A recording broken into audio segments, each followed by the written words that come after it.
नमस्कार। ज्योतिषीय श्रृंखला की इस कड़ी में आपका हार्दिक स्वागत है।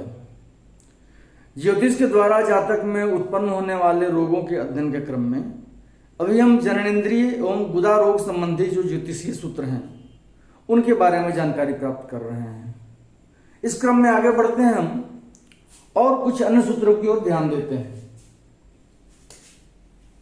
यदि मंगल वृश्चिक राशिगत हो और लग्न पर बृहस्पति तथा शुक्र की दृष्टि न हो तो जातक को बवासीर रोग होता है।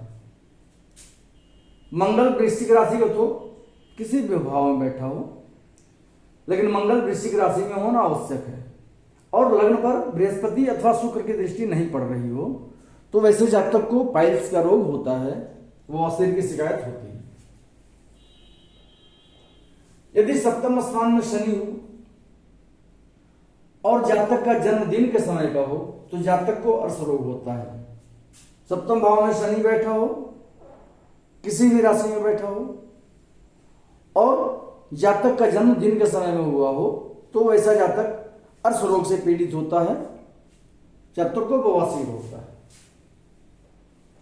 अगला बिंदु है, यदि मंगल वृश्चिक राशिगत होकर 9वें स्थान में हो तो अर्श रोग होता है।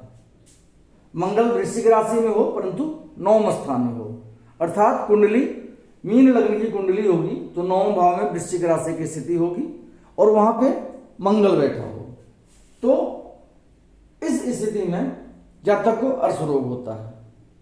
मंगल 9वें स्थान में वृश्चिक राशिगत हो तो जातक को अर्श रोग होता है।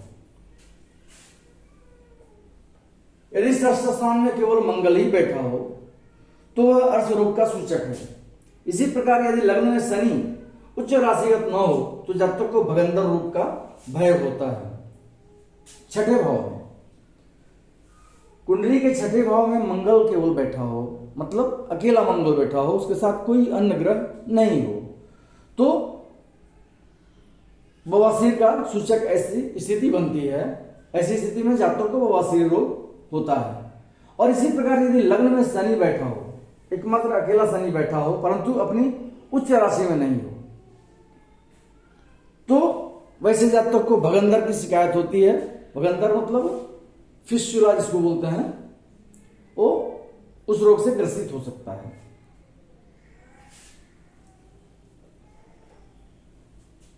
अगला पॉइंट है, यदि बृहस्पति षष्ठेश और अष्टमेश के साथ सप्तम अथवा अष्टम स्थान में बैठा हो तो बवासीर तथा भगंदर आदि रोग जातक को होता है। यदि बृहस्पति ग्रह षष्ठेश और अष्टमेश के साथ छठे भाव का स्वामी और अष्टम भाव का स्वामी और बृहस्पति, ये तीनों ग्रह यदि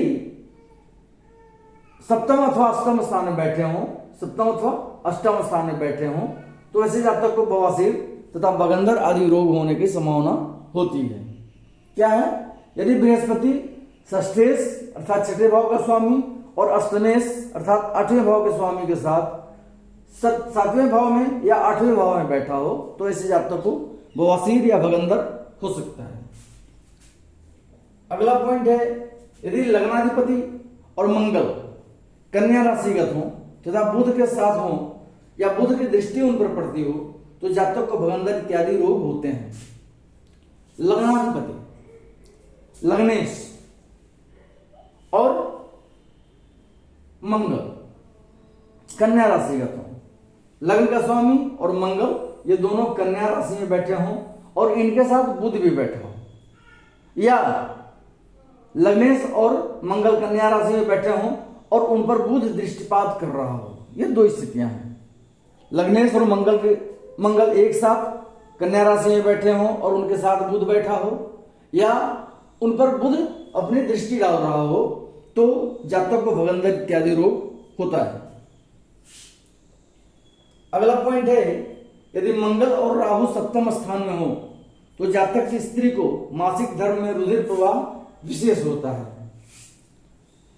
जातक की कुंडली में यदि मंगल और राहु सप्तम भाव में हो तो जातक की पत्नी का जो पीरियड्स होता है उसमें एक्स्ट्रा ऑर्डिनरी ब्लड डिस्चार्ज होता है। जैसे जो सामान्य स्थिति होती है रक्त प्रवाह होने का, उससे ज्यादा होता है।